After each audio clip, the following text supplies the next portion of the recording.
Lors de ma première catéchèse sur l'exhortation apostolique, Évangile Nunciandi, qui va nous occuper ces prochaines semaines, j'ai lu le premier paragraphe, qui me semble complètement d'actualité et qui pourrait être écrit aujourd'hui. Je le répète, l'effort pour annoncer l'Évangile aux hommes de notre temps, exalté par l'espérance, mais en même temps travaillé souvent par la peur et l'angoisse, et sans nul doute un service rendu à la communauté des chrétiens, mais aussi à toute l'humanité. Il faut se rappeler en effet que ce document a été écrit en 1975. Nous sortons des 30 glorieuses qui ont pu, d'une manière un peu biaisée, ranimer l'espérance des hommes de notre temps. Mais nous sommes arrivés en 1973 au choc pétrolier, qui a conduit à beaucoup de situations d'inquiétude dans la société. Il ne faut pas oublier non plus un moment important, assez inattendu, du pape Paul VI qui, dans son homélie pour la fête de Saint-Pierre et Saint-Paul en 1972, le 29 juin 1972, a parlé des fumées de Satan qui sont entrées par quelques fissures dans le peuple de Dieu.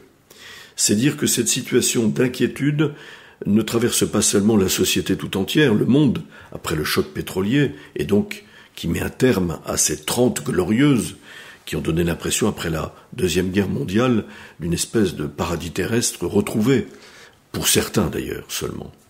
Mais c'est aussi dans l'Église que le pape Paul VI fait part de son inquiétude, en parlant de ces fumées de Satan, qui par quelques fissures sont entrées dans le peuple de Dieu, disant d'une certaine manière que le peuple de Dieu, après le Concile Vatican II, qui devait être une nouvelle Pentecôte, un temps où le soleil serait radieux après des périodes de troubles, de confusion, eh bien finalement n'était pas complètement au rendez-vous. Les fissures de l'Église la menaçaient dans sa cohésion, dans son unité, celle de sa foi en particulier, et celle évidemment de sa communion profonde. C'est la raison pour laquelle le pape Paul VI se ressaisit de cette urgence de la mission, d'annoncer l'Évangile à ce monde qui risque de manquer d'espérance. Et on voit bien que c'est tellement d'actualité que le pape François, pour le jubilé ordinaire de 2025, 50 ans après le jubilé de 1975, eh bien, nous resitue sous le signe de l'espérance. 3 événements, nous dit le pape Paul VI, ont présidé à cette exhortation apostolique. Le premier événement, dit-il, c'est le terme de l'année sainte 1975, qui a été une année de renouveau intérieur voulue comme telle, comme toutes les années saintes ordinaires, tous les 25 ans depuis 1300, c'est-à-dire depuis la première année sainte promulguée par le pape Boniface VIII, qui est toujours un temps pour remettre les pendules à l'heure, un temps, dans la grande tradition des jubilés de l'Ancien Testament, un temps de réconciliation, non seulement de réconciliation avec le Seigneur, mais de réconciliation entre nous, et c'est d'ailleurs sous ce thème que le pape Paul VI a promulgué cette année sainte 1975.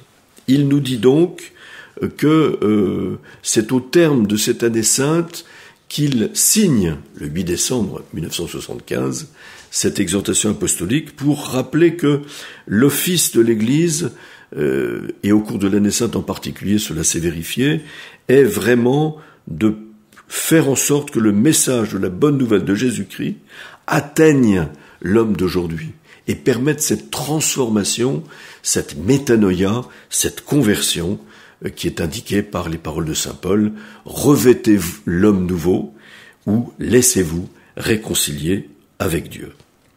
Le deuxième événement qui préside à ce document, indiqué par Paul VI, encore dans le numéro 2 de cette exhortation apostolique, c'est la clôture du Concile Vatican II, dont on célébrait le 8 décembre 1975 le 10e anniversaire. Et c'est important.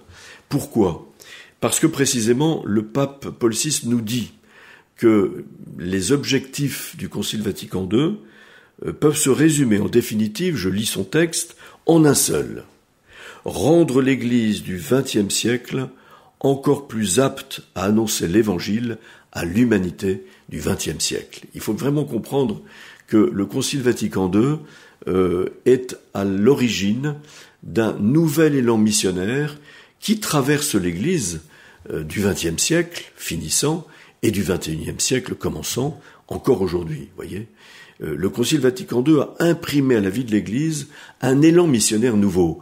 Il faut vraiment croire que c'est là l'objectif principal du Concile, au-delà de toutes les questions de réforme extérieure qui l'ont accompagné et sur lesquelles on a peut-être trop placé le curseur du Concile, qui nous rejoint aujourd'hui à travers quantité de questions très extérieures, de fonctionnement, d'organisation de l'Église, de répartition des rôles et des pouvoirs. Non, ce qui est premier au Concile Vatican II, c'est vraiment l'élan missionnaire. Comment l'Église du XXe siècle, on pourrait dire encore aujourd'hui, l'Église du XXIe siècle, est rendue plus apte à annoncer l'Évangile à l'humanité d'aujourd'hui.